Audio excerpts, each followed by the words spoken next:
નવા માલણિયા ગામે કાયદો અને વ્યવસ્થાને પડકાર આપતો ગંભીર બનાવ સામે આવ્યો છે। ગામમાં ખુલ્લેઆમ ચાલતી ગેરકાયદેસર રેતી ચોરીનો વિડીયો ઉતારતા એક યુવાનને રેતી ચોરોએ અમારો વિડીયો કેમ ઉતારે છે તેમ કહી ટ્રેક્ટર ચડાવી દેવાની જીવલેણ ધમકી આપી હતી। ઘટનાથી વિસ્તારમાં ભયનો માહોલ સર્જાયો।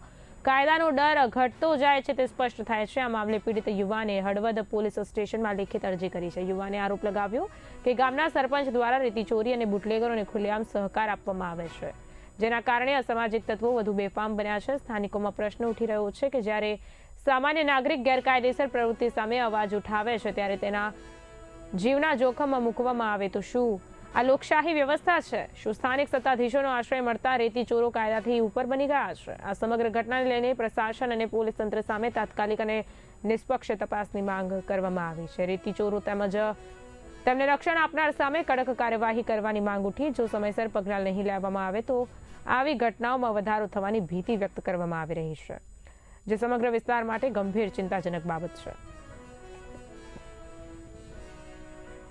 સમસ્યામાં એમાં એવું હોય કે રહેવાનું મારે નવા માલણિયા અને રેતીના ટ્રેક્ટરવાળા જૂના માલણિયા દ્વારા હું સવારમાં મારે કામે જવાના ટાઈમે અહીંયા સહજાનંદ મોલ પાસે ઊભો હતો।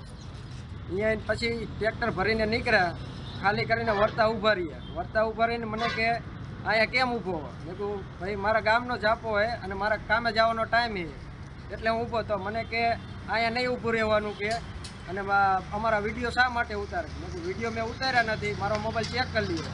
મારો મોબાઈલ ચેક કર્યો, કંઈ અંદર નીકળ્યું નહીં એટલે ઈવડે મને ધાક ધમકી દઈને ગયા કે ટ્રેક્ટર માથે ચડાવતા આટલી વાર લાગે અને ઈવડે એ બધા બુટલેગરો મોટા છે, દારૂની ભઠ્ઠીઓ હાલે, બધું એમના નીચે જ હાલે। તો તમે પોલીસ સ્ટેશન જાણ કરી?